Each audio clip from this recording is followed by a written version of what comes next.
Þá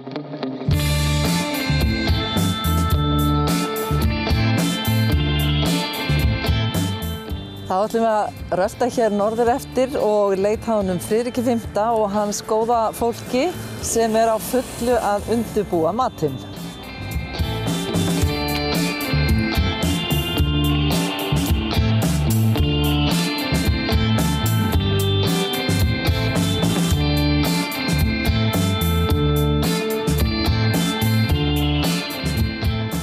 Við erum komin hérna inn í Marúl, hér allt að gerast, það verið að pakka og skera og undirbúa fiskidaginn mikla.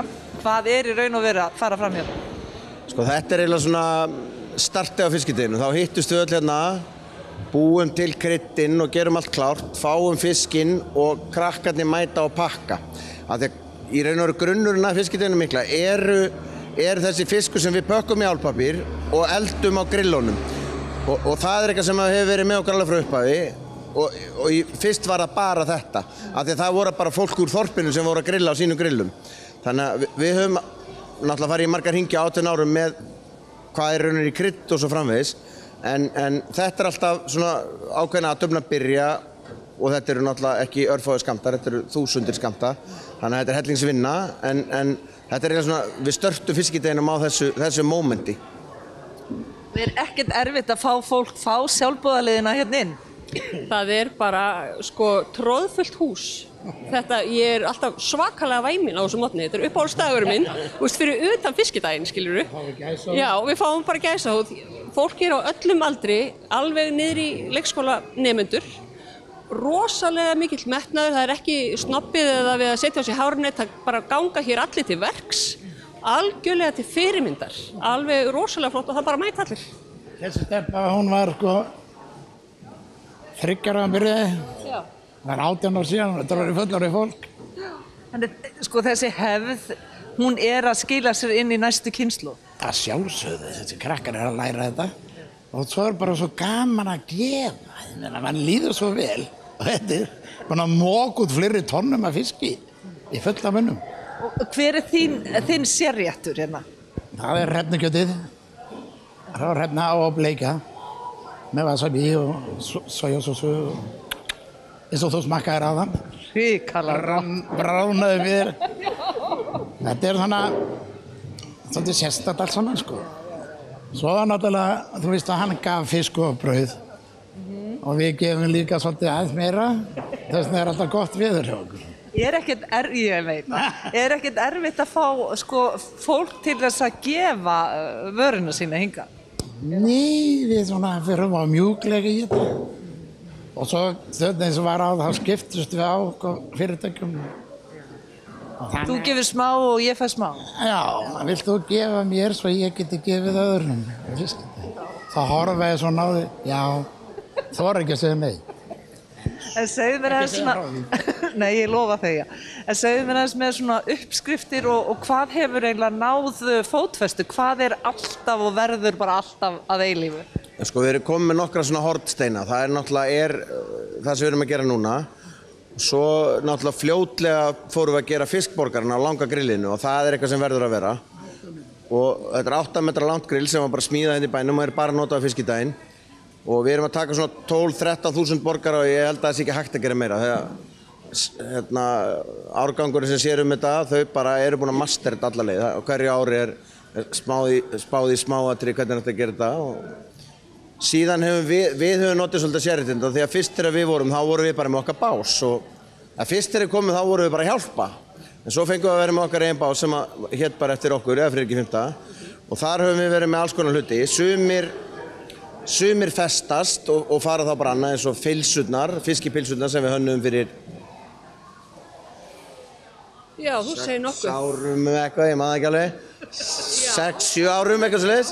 Þannig ég bjóð til filsur, fengur kjarnafæði til að búa það til og ég gaf svo bara fiskideginum uppskriftina og þetta bara framleitt fyrir okkur. 12-13.000 stykki, afgreitt af skíðafélaginu á hverju ári. Það orðið fast. Fyrir 5-6 árum vorum við með fish and chips. Þótti ekki góð hugmynd.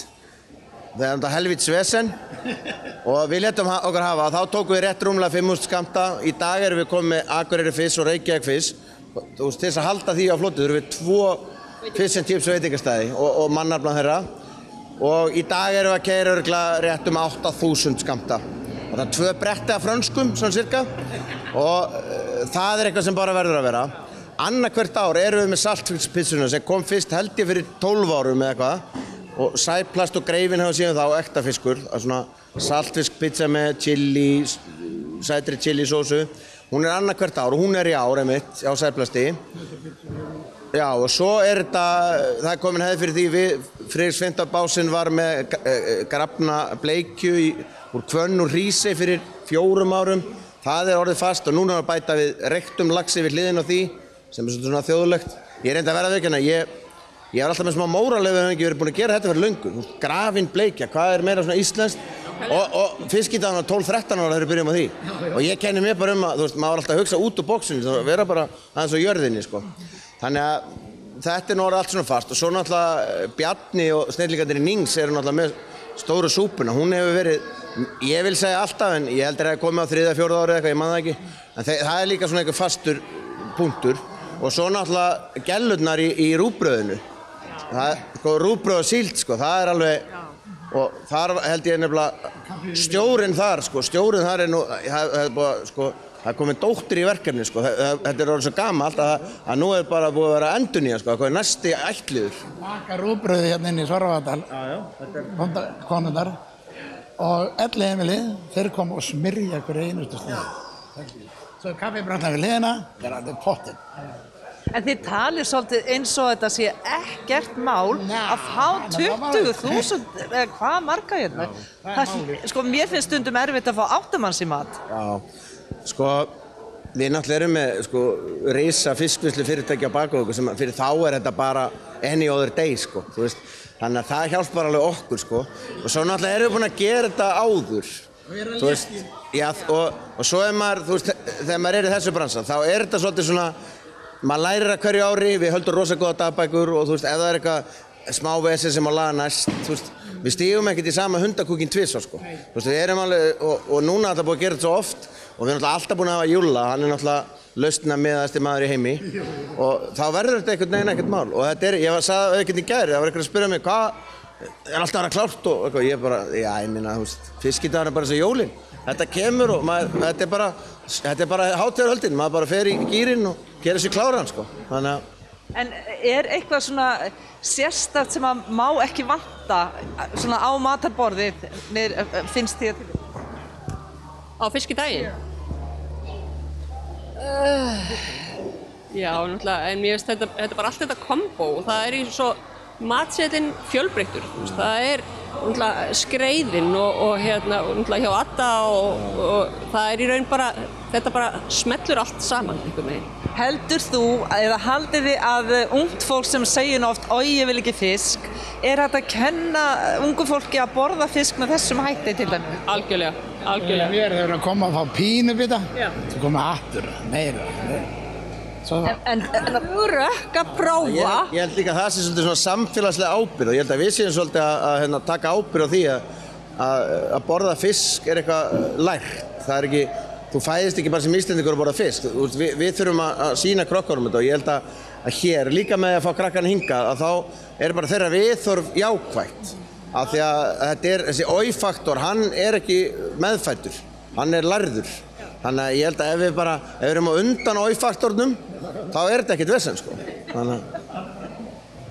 Gaman að koma hérna og gangi ykkur rosalega vel, ég vil ekki tefja ykkur lengur. Takk fyrir þetta innilega. Já. Já.